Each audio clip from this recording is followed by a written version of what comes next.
Welcome back to another episode of Council Corner, where we recap some of the big topics that happened during this week's council meeting. Today we have Councilwoman Mary Ann Hankins of Ward 1. Thanks for being with us this morning. You're welcome. Of course. Okay, so as always, there's a lot to talk about, but we're first going to get started with the 10 Wins for Citizens project. Councilman Gill earlier this week said the first 10 roads were completed 19 days ahead of schedule, which is a huge win, with 30 more roads within the city to be completed by Thanksgiving. Talk to us about how you're feeling about that and how that impacts Ward 1. Well, I think all of us ran on getting roads improved. So you kind of like to fulfill your promises. So I'm excited about the roads being worked on. And there is one right now in Ward 1, but we'll have more in Ward 1 later with the other pot of money.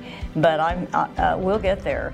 I'm looking at them and studying them, and then I will take them to the street committee, and they will look at that, and then it doesn't hurt to have several opinions on which ones, because some of them are really bad right at the exit. Like 22nd is really bad when you go out on Cache Road, really bad. And so, but does the whole street need that? I don't know. Gotcha. So, okay. Yeah. So now we're going to talk about the D&D program. Citizens, I think, made a concerted effort in saying we want to clean up our city and let's start with the D&D program. So talk to us about your role in approving houses that get on that list, and kind of what does that mean for your ward? Well, and that's kind of that's a real stressful thing. Actually, I drive around and look at the houses that need to for safety. It really bothers me to think a child could get in one of those houses because they're curious and get hurt, or there could be a fire, because a lot of the homeless people, especially in the winter months, use that and light a fire in there to get warm. They cook in there sometimes and stuff. So, but I think it is important. I'm committed to that. I just get real depressed when I drive around and look at how many need that. And I know that it's going to take all of us working together. It's not just us sitting on the dais and saying, hey, this house needs to come down. We need to work with the citizens as well.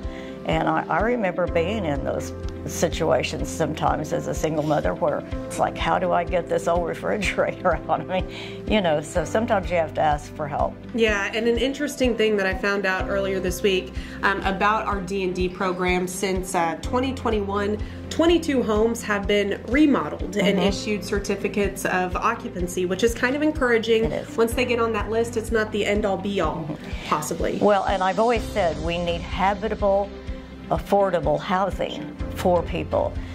We can't have too much of that. I mean, a little bitty home out of the weather and affordable is certainly better, seems like to me anyway, than being out on the street. And when I drive down this way and I see people in the cold weather, it really bothers me. Yes. So another thing, just kind of in line with keeping our city clean, a litter vacuum. Yeah, I looked that up. I'm kind of excited. I mean, I've gone out and I've picked up trash manually. If it's a nice day, it's kind of enjoyable. But hey, we're going to have a vacuum possibly to pick all this litter up. And we teach our children about their future when we're doing things like that. And one day your little boy will be able to go with you to pick up trash. So I think a lot of what we do as adults and parents is modeled for our children, and there's nothing wrong with that. But yeah, I looked up that trash vacuum thing and I thought that's really pretty cool. For sure. $35,000, and it's definitely going to make it easier, because there's a lot of windblown litter that kind of happens with just maybe out of compliance bulky waste or whatever it is. So definitely making large strides in picking up. I think so too. I can't wait. Maybe I can get a ride along. Yeah, there we go. Every council person should do that. Right? I think so. Good. So another thing that the city manager brought to council was the idea of a housing task force. It seems like there's a lot of efforts within our community to help the homeless, and this council committee will kind of assist in that. Yeah. What were your thoughts on We that? can't ignore the homeless situation, for sure. But I thought what Matt Dimmitt, Sergeant Dimmitt, said at a meeting prior to this last one, there's not just a cookie-cut approach for how to handle the homeless, because there's a lot of variety of reasons for people being homeless. Some's mental health. I always think a lot of it's substance abuse. I visited with one of the persons that was living in a shed and asked him, you know, how did you get here? Because I'm always looking for a solution, because that's what I did before, is help people get back in the workforce. So how did you get here? What needs to change in your life? Some are there because they want to be. But there's, you know, I still think, of course, I'm kind of big on substance abuse prevention, but sure. You can't. I asked him, I said, are you ready to change that? And he said no, because I was going to tell him where he could go to get help. Yes, well, proud to see that this housing task force being stood up. Yeah. Kelly Harris is leading that, along with Councilman Uyghur, Councilwoman Williams, and Councilman Hampton. So looking forward to seeing some progress out of there. Is there anything else that you would like to add?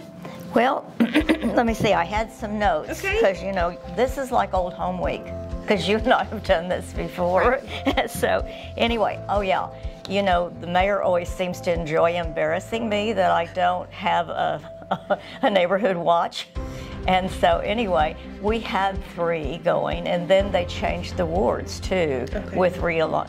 And so if anybody hears this and they want to have a neighborhood watch, I think that it's not up to the council person to take the hard part of that, because we're really busy. But if they will let me know, and my phone number is listed on the website, and just call me and I'll make sure it happens. I mean, I'll help with that. But I think for ownership, that the community, and communities have several different slots. I mean, it may be such a thing, there needs to be more than one in an area. Right. So, yeah, but I think they're good. Very good. Well, thank you for your efforts and everything that you're doing for Ward 1, and of course being with us today. So that's about all the time that we have for Council Corner. But if you would like to see what happened during Tuesday's council meeting, we have that posted on our website, lawtonok.gov. And of course, you can always join us in person. Those happen, actually the next council meeting, March 12th, 2 p.m. in the council chambers here at Lawton City Hall. So we look forward to seeing you then. And until next time, have a great week.